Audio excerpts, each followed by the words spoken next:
और आइए आपको बताएं कि ओम प्रकाश राजभर के रिश्तेदार और सुहेल देव सम्मान स्वाभिमान पार्टी के अध्यक्ष महेंद्र राजभर ने अखिलेश यादव से हाथ मिला लिया है।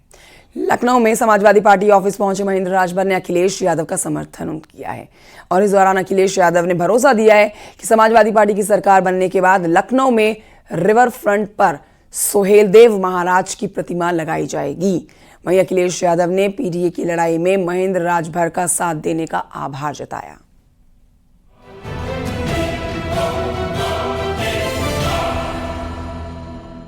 सुहेल देव सम्मान स्वाभिमान पार्टी के अध्यक्ष महेंद्र राजभर और उनके कई कार्यकर्ता समाजवादी पार्टी के कार्यालय पहुंचे और अखिलेश यादव को समर्थन दिया है। इस दौरान अखिलेश यादव ने भरोसा दिया कि समाजवादी पार्टी की सरकार बनने के बाद लखनऊ में रिवर फ्रंट पर सुहेल देव महाराज की प्रतिमा लगाई जाएगी। मैंने इनके समाज के लोगों को आश्वासन दिया है कि समाजवादी सरकार बनेगी तो यही देश का सबसे सुंदर रिवर फ्रंट है। इसी पर महाराजा सुहेल देव जी की प्रतिमा लगवाने का काम हम समाजवादी लोग करेंगे। अखिलेश यादव ने बीजेपी पर निशाना साधा और कहा कि बीजेपी का ग्राफ गिरता जा रहा है, नफरत की राजनीति कर रहे हैं ताकि उनका वोट बैंक बना रहे।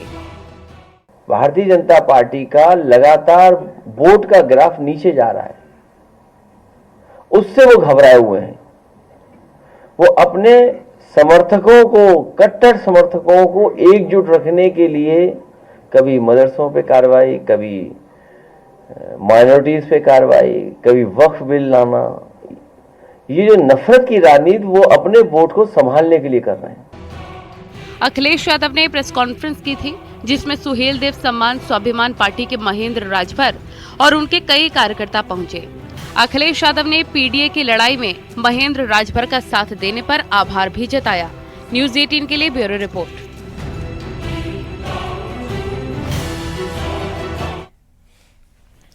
और आइए आपको बताते हैं, आगरा नगर निगम का सदन एक बार फिर से चर्चा में आ गया है क्योंकि आगरा में नगर निगम की बैठक के दौरान पार्षदों की थाली में चूहे का मल निकलने पर जमकर हंगामा हुआ है।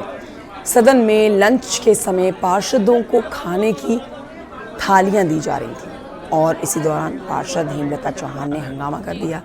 उन्होंने अपने खाने की थाली दिखाई। उनका कहना था कि उनकी थाली में जो मिठाई थी उसमें चूहे का मल था। बाकी अन्य सब्जियां भी खाने लायक नहीं है, सभी में बदबू आ रही है। खाना खराब क्वालिटी का था। उनके विरोध और हंगामे पर अन्य पार्षदों ने भी खाने की क्वालिटी पर हंगामा शुरू कर दिया।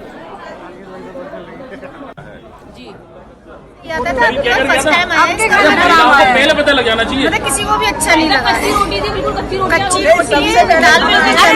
कच्ची पक्की की बात नहीं है, इसमें गंदा चूहे के लैंड निकल रहे हैं। खाना भी अच्छा हो गया सबको। बताइए, वॉमिटिंग हो रही है, चूहे का लैंड निकल रहे हैं। चलो कच्चा पक्का तो चल जाता है।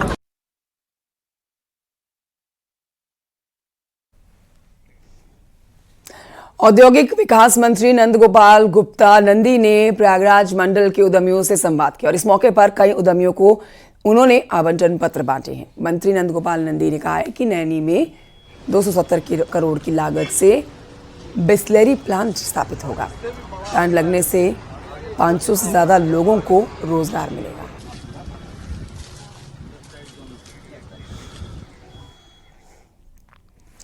खबर अयोध्या से। अयोध्या की डोगरा रेजिमेंट के 10वीं बटालियन को एक बार फिर से सम्मान मिला है। डोगरा रेजिमेंट के 10वीं बटालियन के वीर शहीद सैनिक डेरा बाबा नानक के नाम से एक ट्रेन डोगरा के नाम से समर्पित की गई है और ट्रेन के इंजन पर डोगरा 10वीं बटालियन का लोगो चिपकाया गया है। डोगरा रेजिमेंट सेंटर के ब्रिगेडियर कुंवर रंजीव सिंह ने हरी झंडी दिखाकर ट्रेन को रवाना किया है। इस दौरान सीमा के बैंड ने धुन की प्रस्तुति भी दी है और 1971 के भारत पाक युद्ध में लड़ते हुए सैनिक डेरा बाबा नानक बहादुरी का प्रदर्शन करते हुए शहीद हो गए थे, जिसके बाद उनके लिए श्रद्धांजलि के तौर पर यह तोहफा दिया गया है।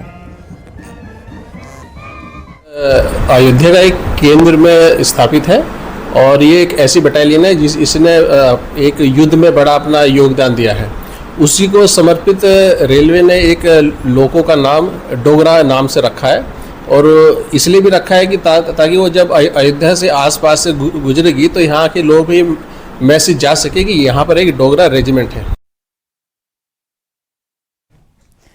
उत्तर प्रदेश परिवहन निगम अब बसों को ट्रैक करने की नई व्यवस्था की शुरुआत करने जा रहा है। जी हां, एक ऐप तैयार किया गया है जो बसों को ट्रैक करेगा और उन्हें ट्रेन की तरह बस की हर अपडेट उपलब्ध कराएगा, जिसके लिए ऑनलाइन बस की सूचना उपलब्ध कराई जाएगी।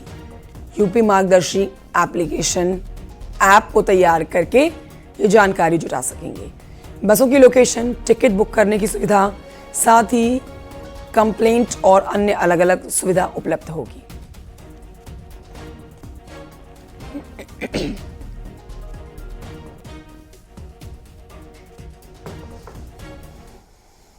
यात्रियों को बेहतर सुविधा,